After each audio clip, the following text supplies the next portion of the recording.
I just had no idea, how I was gonna be a mom, how I was gonna raise this baby, how I was gonna finish high school on top of it.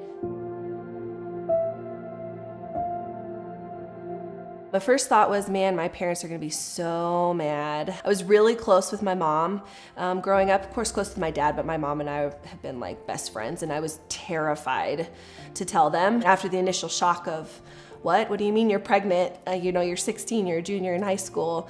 My mom said, I think we need to go to the pregnancy center and we need to talk about open adoption and at least look into it. And I was all for it because I just had no other idea how else I could do it. The first time that we found out we were pregnant, we were in shock. And we were excited and we couldn't believe it. This is it, this is that moment. And it literally, within a day, it was gone.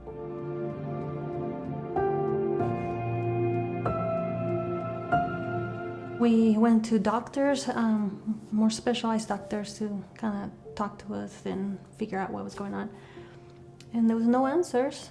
It was undiagnosed infertility. The doctors would say, hey, try this, Clomid, and all kinds of different medicines you can take. We did IVF 3 times, and we would carry those babies for a little while, and then we would lose those babies.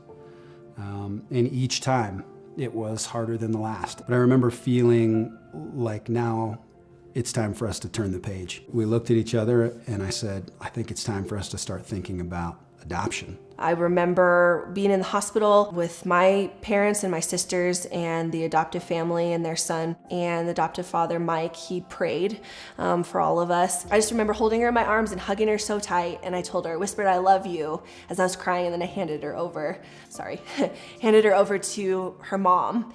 And she hugged me and she said, I just want you to know that you will always be a part of her life and our life.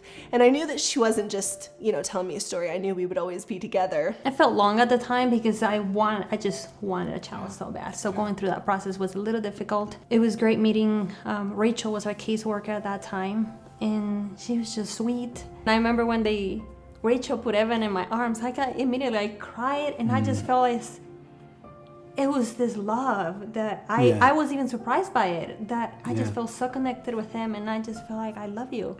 Yeah. And I want to protect you, and I want to, for the rest of your life, I just love that little boy. And then Aaron came along, our second guy, and he wondered, would I love the second one as much as I loved the first one? And it was keeps growing and growing. The hard days of delivery and placement and all of that, I knew that this was exactly what needed to be done. And years later, I know exactly this. She's exactly where she should be. As we were walking through the training process, as we were going through kind of learning more about adoption through Hope's Promise, we really learned to kind of shift our focus from what we felt was best for us to what we felt was best for the baby. One of the things that I love about Hope's Promise is how they minister to the birth moms. I feel like they're not just an agency, an adoption agency, but they're just ministering to all these women. Hope's Promise is the best.